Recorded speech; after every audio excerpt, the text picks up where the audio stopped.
ഡൽഹിയിലെ തോൽവിക്ക് കേരളത്തിൽ പകരം വീട്ടുമെന്ന് ആപ്പ് കേരള നേതാക്കൾ. അടുത്ത നിയമസഭാ തിരഞ്ഞെടുപ്പിൽ കോൺഗ്രസ് രണ്ടക്കം തികക്കില്ലെന്നും ആപ്പ് നേതാക്കൾ. ആങ്ങളെ ചത്താലും വേണ്ടില്ല, നാത്തൂന്റെ കണ്ണീർ കണ്ടാ മതിയെന്ന രീതിയാണ് കോൺഗ്രസ് സ്വീകരിച്ചത് എന്ന് ആപ്പ് നേതാക്കൾ പറഞ്ഞു.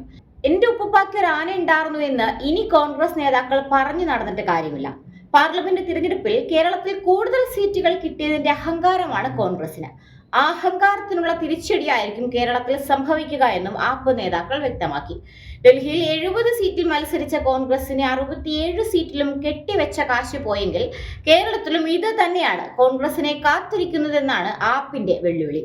ആപ്പിന്റെ പരാജയത്തിൽ ആഹ്ലാദിക്കുന്ന കോൺഗ്രസ് നേതാക്കൾ ഒന്നോർക്കുന്നത് നല്ലതാണ്. കഴിഞ്ഞ പഞ്ചായത്ത് ഇലക്ഷൻ മുതൽ ഈയിടെ നടന്ന ലോക്സഭാ ഇലക്ഷനിൽ വരെ UDFന് വേണ്ടി വോട്ട് ചെയ്തവരാണ് കേരളത്തിലെ ആപ്പുകാർ. എന്നാൽ അവരുടെ പരമോന്നത നേതാവായ അരവിന്ദ് കെജ്രിവാളിനെ തന്നെ കോൺഗ്രസ് വെട്ടിനിരത്തിയതിൽ കടുത്ത അതൃപ്തിയാണ് ആപ്പിനുള്ളത്. ഈ വഞ്ചനയ്ക്കുള്ള തിരിച്ചടി വരാൻ പോകുന്ന ത്രിതല പഞ്ചായത്ത് നിയമസഭാ ഇലക്ഷനുകളിൽ നൽകുമെന്ന മുന്നറിയിപ്പാണ് ആപ്പ് കേരള ഘടകം കോൺഗ്രസിന് നൽകുന്നത്.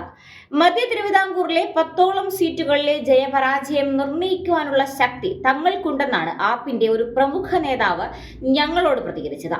എന്തായാലും തൊഴുത്തിൽ കുത്തും പാരവെപ്പുമായി നടക്കുന്ന കോൺഗ്രസിന് വരാൻ പോകുന്ന നിയമസഭാ ഇലക്ഷനിൽ ചെറുതല്ലാത്ത നഷ്ടമുണ്ടാക്കാൻ ആപ്പിന് സാധിക്കുമെന്ന കാര്യത്തിൽ യാതൊരു തർക്കവുമില്ല.